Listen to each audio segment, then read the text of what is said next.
खोडांचा बाजार, मुळांचा बाजार. इथं सर्व खोडं दिसतील तुम्हाला. ज्यावेळेस आपण पुढे पाहत जाऊ तुमच्या डोळ्यांना सर्व खोडं. इथे कापणी, एकदाच रोट्या पिटारे, एकदाच नांगरणे, एकदाच रोटावेटर करायचं आहे. आणि शेताच्या आकारमानाप्रमाणे आपल्याला बेडचे लांबे रुंद्या काढून घ्यायच्या. पाणी निघून जायला पाहिजे. आपलं शेत कसं आहे, आता फ्लो साधारण इकडे आहे, म्हणजे उतार इकडं आहे. मग हे जास्तीचं पाणी झालं ह्या दुर्गम वाहिलेलं आहे, कमीचं पाणी झालं थांबून गेलं. कमीच्या पाण्यामुळे जमिनीमध्ये पाणी मुरण्याचं प्रमाण वाढलं. म्हणजे जे काय खाडे थोडे पडतील आपले, ते काय झाले इथं त्या पिकाला काम करताय खाड्यामध्ये. आमच्याकडे 28 दिवसाचं खाडं पडलं होतं. 28 दिवसामध्ये हे पीक डोलत होतं मकाचं, आणि मका गेली नाही आमची, आणि बाकी मक्का करपल्या. का तर बेड आहे, बेड तारी त्याला कोण मारी. नानाजी देशमुख संजीवनी प्रकल्प पोखरा, आणि पोखरा म्हणता तुम्ही, आम्ही नानाजी देशमुख संजीवनी प्रकल्प म्हणजे बदलत्या हवामान आधारित तो प्रकल्प चालू आहे. त्या प्रकल्पाअंतर्गत शून्य मशागत तंत्रज्ञान हे आपण बघत आहोत. आणि 9व्या पिकाचं जे उभं आहे ते सुद्धा कापणी करून घेणार.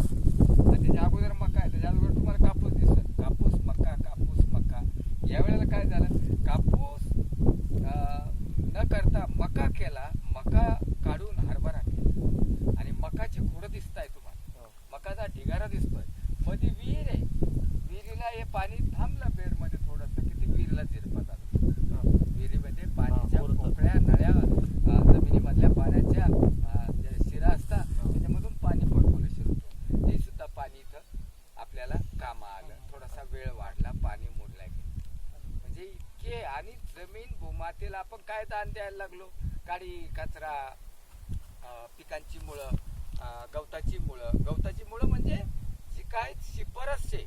आता मकाला टिंजर आहे आमच्याकडे, मग टिंजर मारतो मकाला, मग सगळे तण जातं. आता मी तिकडच्या मकामध्ये घेऊन जाईन तुम्हाला, शेवटला तिथं ते आताच फवारणी केली, सगळे गवतं मरून गेले.